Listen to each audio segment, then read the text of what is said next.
Hello everyone. Sejr here. Thank you so much for joining me for my continuation of my Kendra Card Challenge number 11. If you had followed me on the blog hop, I did do card number 4 and 5. So these are going to be the other cards. And I'm going to break this video up into 3 videos just so it's not too long. And this one will be cards 1, 2, 3, and 6 and 7. So we'll just skip 4 and 5 as I have already shown them in the blog. And you can definitely check that out in my other videos. It is part of the blog hop that was happening for the introduction of Kendra Card Challenge number 11. The stamps that I'll be featuring in this video are from Kraftin Kimmie Stamps. She is an owner of a Canadian company, so I was very proud to be able to create cards using her products. And I'll be using different ones. I'm not sure which ones will be in this video, but I do have mermaids, I have fish, and I have cavemen, and just a lot of awesome imagery to play with. The colors that I'll be playing with are going to be yellows, greens, and pinks. And I found that I had a lot of fun coloring my images with these palettes. If you did check out my blog hop, you would have noticed I did pink and yellow kangaroos, and it's because of this color palette. And I just realized how much I love coloring images in weird abstract colors. It really is fun just to randomly, well, in this case, I'm not randomly doing it. I'm picking the colors of the palettes, but just picking colors that I normally wouldn't do. It's a lot of fun. So I am following this sketch pretty closely. I'm just going to lift this up because it's white on white. I will lift it up with some foam tape, and I'm not too worried about the center because it's pretty thick cardstock. These bows are actually from Sweet Sentiment Stamps, and these are hand tied by Jamie herself. I thought that was really cool. I was investigating it. It's a really beautiful bow, and they come in many different colors, and these are the gold ones. And I'll link them into the description below in case you're interested, but very well done. And if you like adding bows and you don't like tie them yourself, these are actually quite nice to just quickly add to a card. As you can see, I just added a glue dot and that was it. Okay, so now we're on to sketch 2. I actually like this sketch quite a bit because you're using only 2 colored cardstocks and yet you have this nice little design. It can create some very simple and yet elegant or beautiful cards. And especially since we have that whole background that's just plain, you can also add some embossing to that and just elevate your cards that much more. I'm going to keep mine a little bit simple, and I'm going to just matte my square with some pink cardstock, and then the main layer is going to be a piece of craft cardstock, which is about 1/8 of an inch off on all sides. I'm going to try to create a little scene here, and so what I've done is I've die cut some ferns out of orange and white cardstock, and those are just some Queen and Company's essential dyes. And what I'm trying to simulate is some seaweed that's kind of growing from the ground, which ties in with the fish in that mermaid. Both are from the Kraftin Kimmie Stamps. There's the stamp set right there, actually. And what I'm going to do is I'm grabbing some of the bubbles from the stamp set. I'm just going to add a couple of bubbles to the card. And I'm just going to do that. I probably should have done it in like maybe a different color. Black kind of stands out a little too much, but it's okay. So I put 2 on the one side and then I'll put 3 on the other side just to kind of have it balanced on both sides.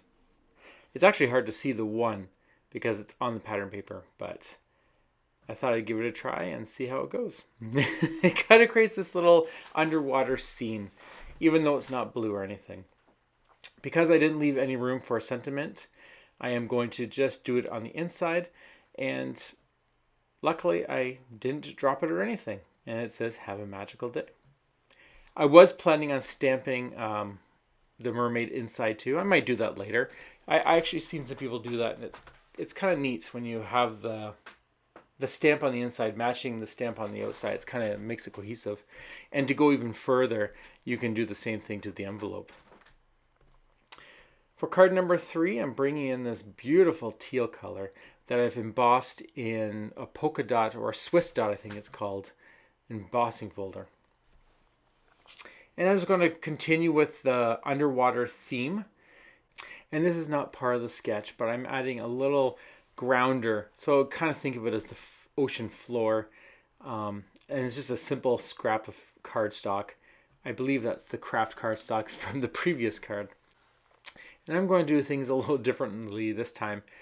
If you look at the sketch, you can see that we have 3 banners that are coming from the top down.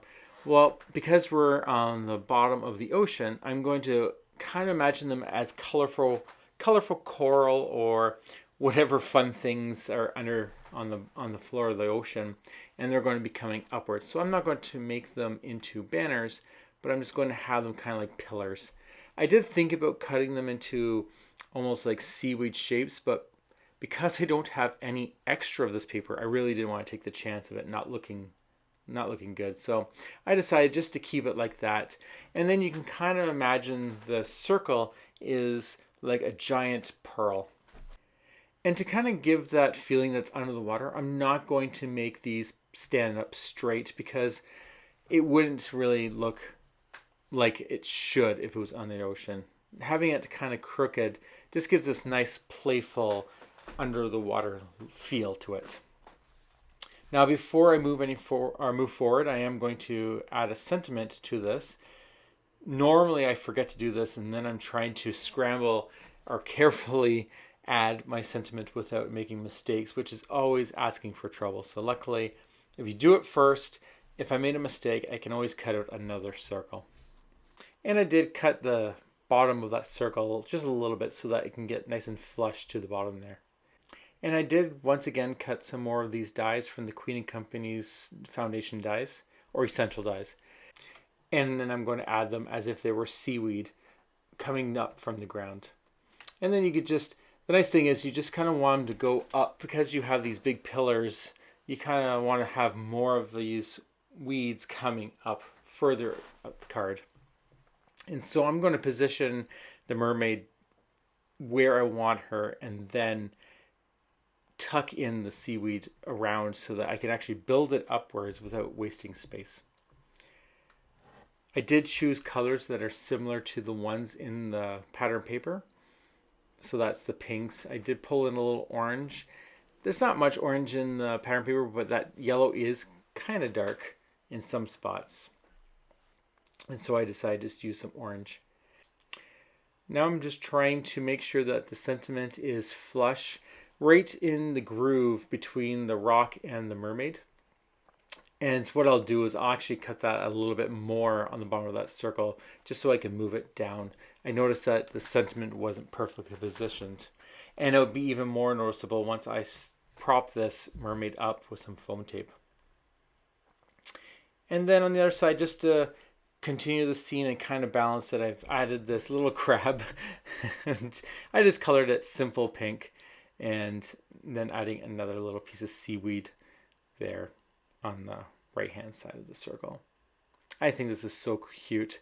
I like how the Swiss dots kind of look like it's just a bunch of bubbles in the background of an ocean. And it's like this little oasis under the sea with this giant pearl illuminating and the seaweed coral covering it up. I just love that. It's so cute.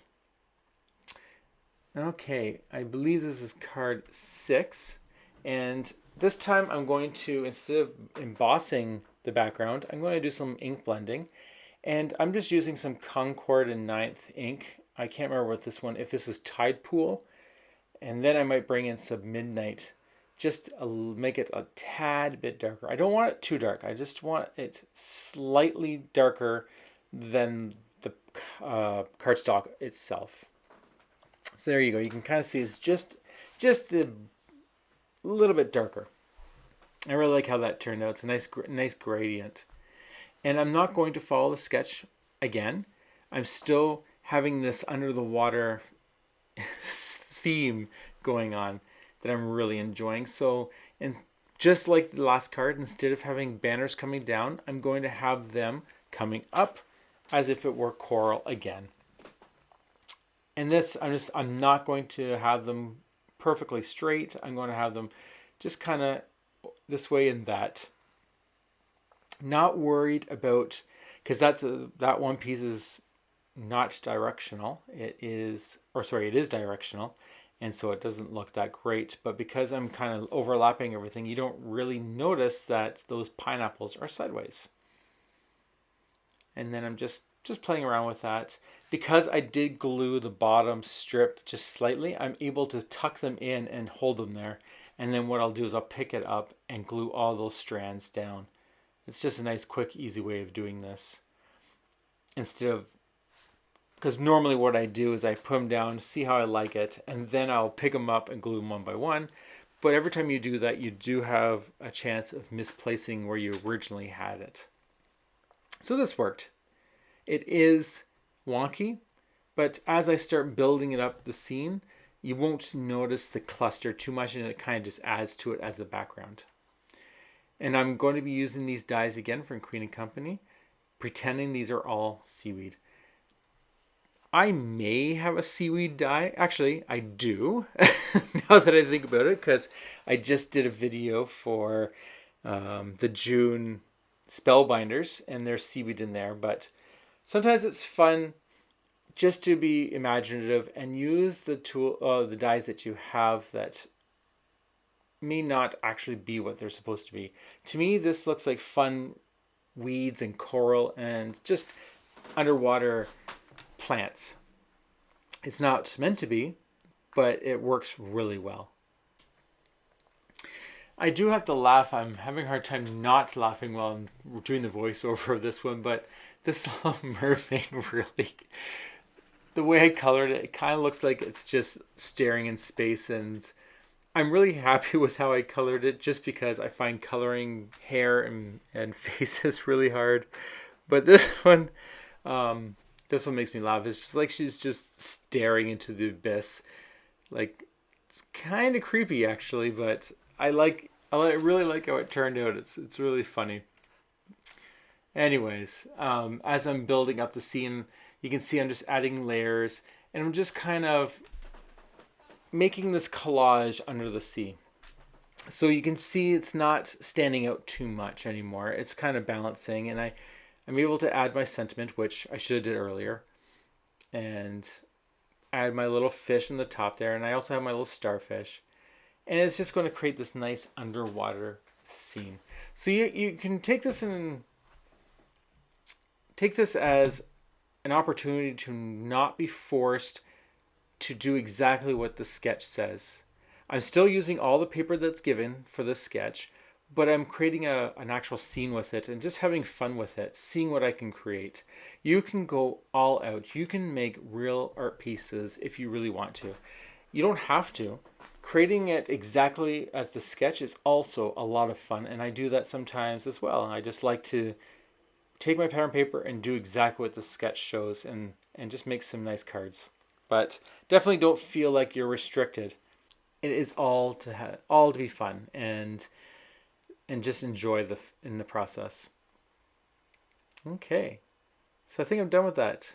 Of course, all these cards can be embellished later. Sometimes I'm not in the mood to embellish. I'm just not seeing it. But other times you can just add them later or just before you give them to someone. So cards number 7. This is the last one I'm going to be showing for this video. And this one was a lot of fun. This was a very unique sketch compared to the others.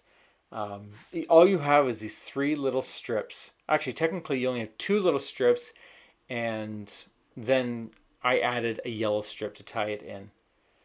This sentiment I've cut 3 times and glued them together, and it is a Spellbinders thank you die. I think it was a relatively old die, but I really like this font. And when you cut it into when you cut it into 3 layers, you get this nice, almost like chipboard thickness, and it's such a sharp looking font. And if you look up closely, you can actually see that it's embossed a bit with some lines. I am going to glue this down to the panel that I embossed with the Swiss die embossing folder, and I'm going to prop that up with some foam tape once again because it is white on white. I highly recommend that if you haven't done this before, if you're doing white on white, prop it up.